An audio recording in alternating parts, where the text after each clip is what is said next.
Hello everybody, this is Llodg, and today I want to talk about how I am optimistically excited for Tides of Annihilation. Now this is a game that got announced back in the February State of Play, and I did react to that in case you're curious about my first thoughts on it. But I have been wanting to make this video for a while, and I thought I should finally talk about how I'm kind of excited for this game. One, because Lost Soul Aside was supposed to come out this month, and then got pushed back to August. So I don't have a new character action game to really play. So I was like, oh, I should finally talk about this game. Because one, I think it looks really promising. And I say I'm optimistically excited about it because this is the studio's first game. So we don't have a track record to be like, oh, their last game flopped or whatever. But I feel like recently we've been in kind of a really lucky time where first developers are able to make great games. You got Stellar Blade, you got Clair Obscur. These are developers who probably shouldn't have made an amazing game as their first game, but they were able to do it. So I'm really hopeful that Tides of Annihilation is one of these games that's yeah, that's great. Give the developer more money so they can do more, but we'll have to wait and see. But in February, we did get an extended look at the gameplay, and the gameplay looks very good. Now obviously, I feel like it's going to be different when we actually play it, if it'll feel really weird or whatever. But just from looking at it, it looks fun, it looks really unique, though I guess it kind of does look like Final Fantasy 16's, just visually.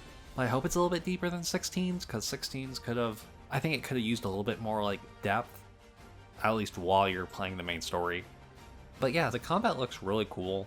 I'm not in love with the world, I will say. This is where I'm I feel like I need to play the game, because I feel like if I play the game and I'm oh, this is only one area out of multiple, it'll be fine. But this one area being so dark and rainy, I don't love that, but we do, at least in these gameplay clips, we see that there are different areas that look vastly different, so hopefully it's not the whole game, I feel like I get tired of that. Also, the characters, they look pretty cool. The main character is also being played by the same voice actor as Shadowheart, which is really weird because I am playing through Baldur's Gate 3 right now. That is definitely just Shadowheart. Long time no see. So that is weird, but I do love playing these character action games as women. You got Bayonetta, Devil May Cry 4 with Lady and Trish. I just love when women are playable characters in these types of games because I feel like it's more dominated by men.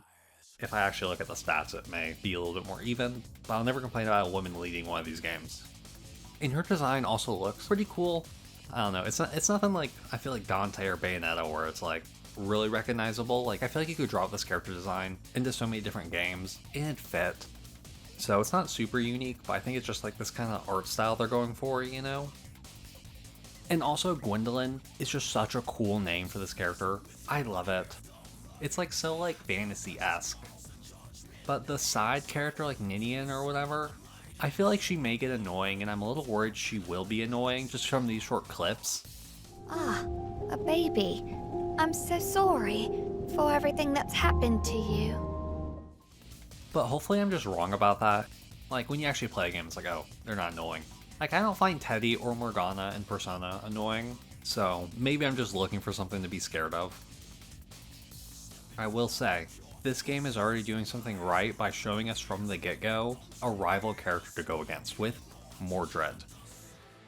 I feel like Bayonetta and Devil May Cry are known for these rival fights. You got Dante and Virgil, probably one of the best fights in gaming. I mean, they even redid it in Devil May Cry 5.